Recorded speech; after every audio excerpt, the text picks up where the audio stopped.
So now I've started, I suppose I may as well continue. My journals. So I've told you the story basically of how they came to be and how they've expanded in sort of what goes into them basically. You know, my diaries are private. They are not for public reading. Nobody has read them apart from me, and I don't suppose anybody would want to read them apart from me, really, because what is there in there of much value to anybody else? When I first started writing my diary, I had a special pen. I don't know if... Let's have a look. You'll have to excuse me, I've pushed my seat back a bit.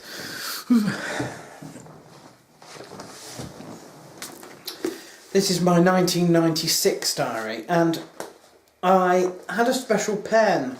It was a multicoloured pen that I used to write in. I don't know if you can possibly see that the writing on that is in different colours. Maybe you can, maybe you can't. I don't want to actually show you what's written in it, but you can sort of make out that they're different coloured writing. I had one of those multi-coloured pens where you could push down different colours, and then you had to press the top and you could select another one. And one of the features throughout all my diaries is that in the vast majority of them I have a multicoloured pen, and I don't know why I do that. I think I just get bored.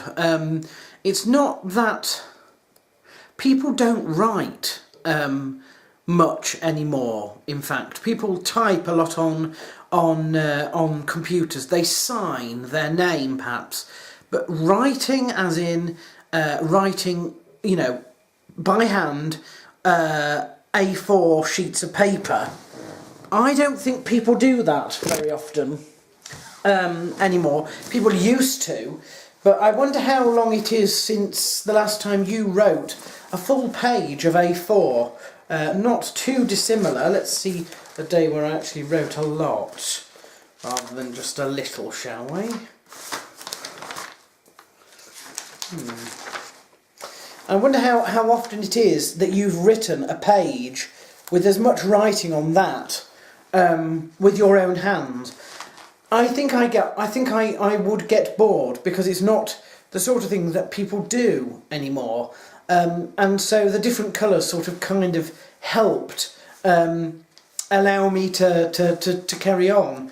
You know, principally, when I write in my journal, it is a written account of what I've done that day. But there's also, that does not exclude how I'm feeling occasionally, particularly this time of year when I'm not always feeling quite so good, actually.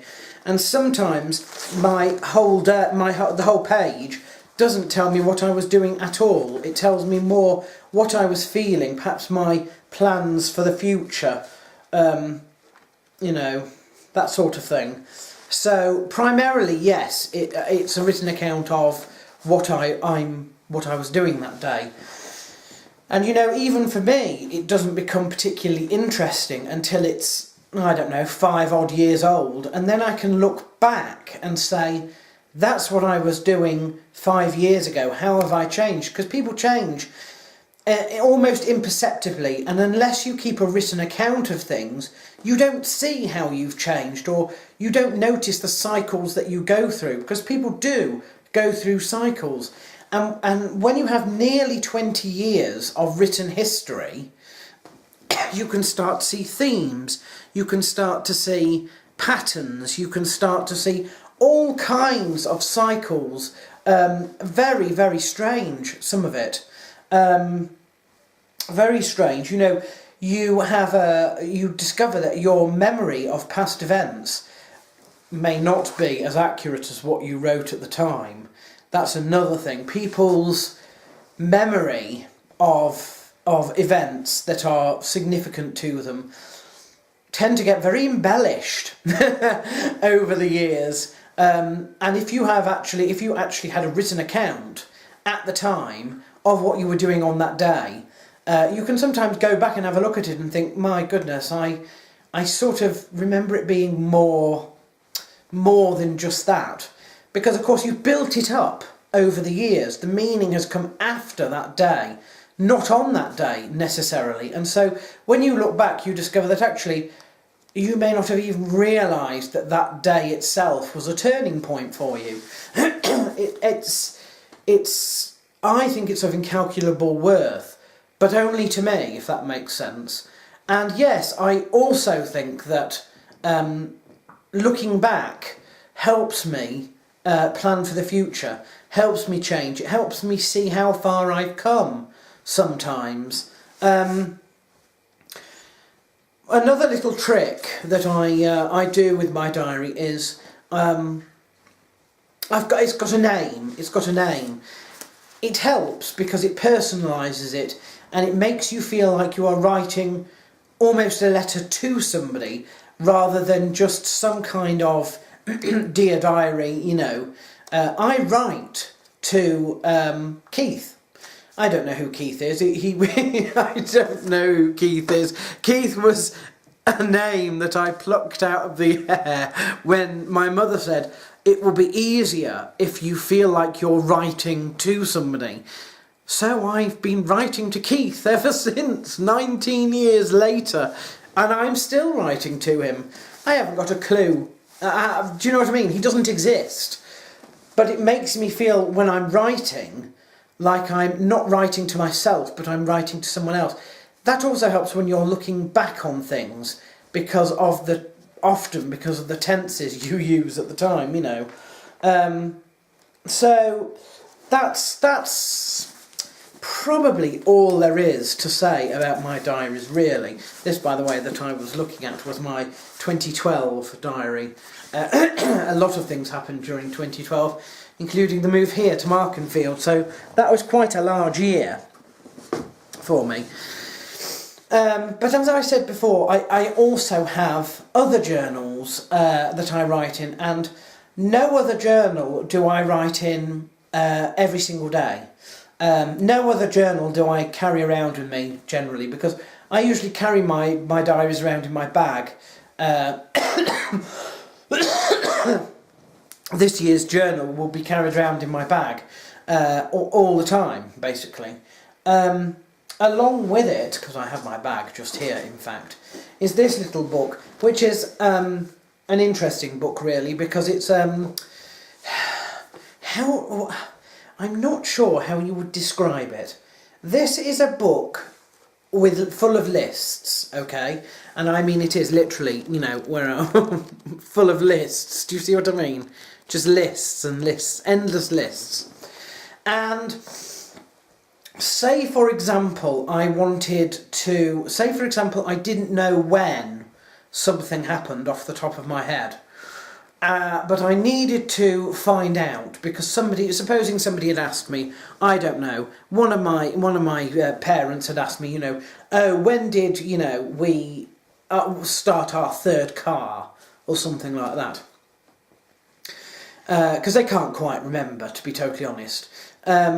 Instead of going through 19 journals trying to find it, which is ridiculous if I don't have a rough idea, this gives me a rough idea. In this is records of certain things that I use as an index, basically, to stuff that's in my journal. So, for example, the main list is called important appointments, and I try and make a list as I'm going along of appointments that I've made. So, for example, I can tell you the first time I went to the dentist after I started my diary was Friday, March the 1st, 1996. It was an evening appointment, and it was an appointment to tighten my brace. Now, if I wanted to know any more details, I now have the date of that Friday, March the 1st, 1996. So I get my diary, haha, 1996, and I'm looking up March the 1st. March 16th. And what does it say?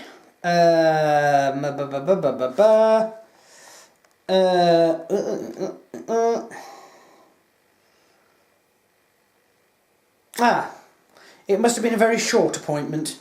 It says I had a dentist appointment after school, but still made it home in time for tea. And then, in fact, we went out in the evening. So it wasn't a long appointment that, you know, they didn't need to numb anything or anything like that. It was literally a short appointment after school, by the sounds of it here. But the point is that I can use this to discover things, you know, to as a quick guide to what's going on in my other journals. How do I compile this? I compile it on a Friday night. Every Friday night I spend time updating this book, and I update it from a range of sources. Most of them are from the journal, so I'll read through the journal, and every time I come to something that is important or something under one of these lists, I will add it straight away.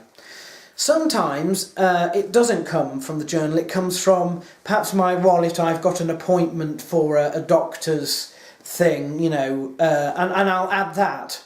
And there's no guarantee that on that day I will actually write in my diary. And so that then may be the only record that it's ever happened.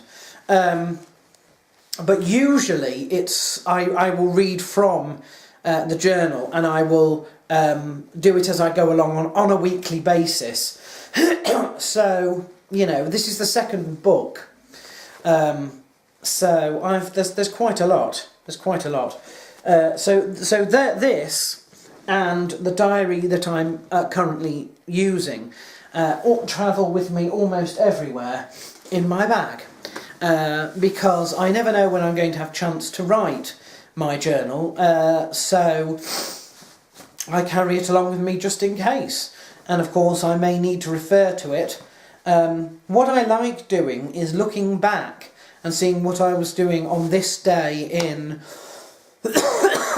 I don't know, such and such a year.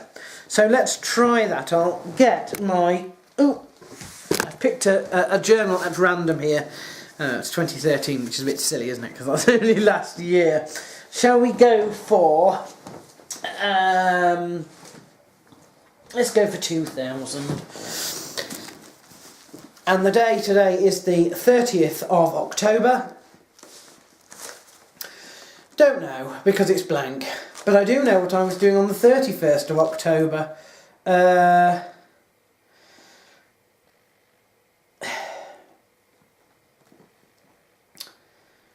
I went to a Halloween bash, whatever the hell one of those was. It was my first year at university, and so I went to... I went out with a group of them on Halloween. It must have been some sort of disco or something like that. And I lent my logic notes out. So I was doing sentence and predicate logic in that first term, which I find a bit... exactly, you see, I would have thought that was something that I was doing in the second or third year. But according to this, it was something I did that first year.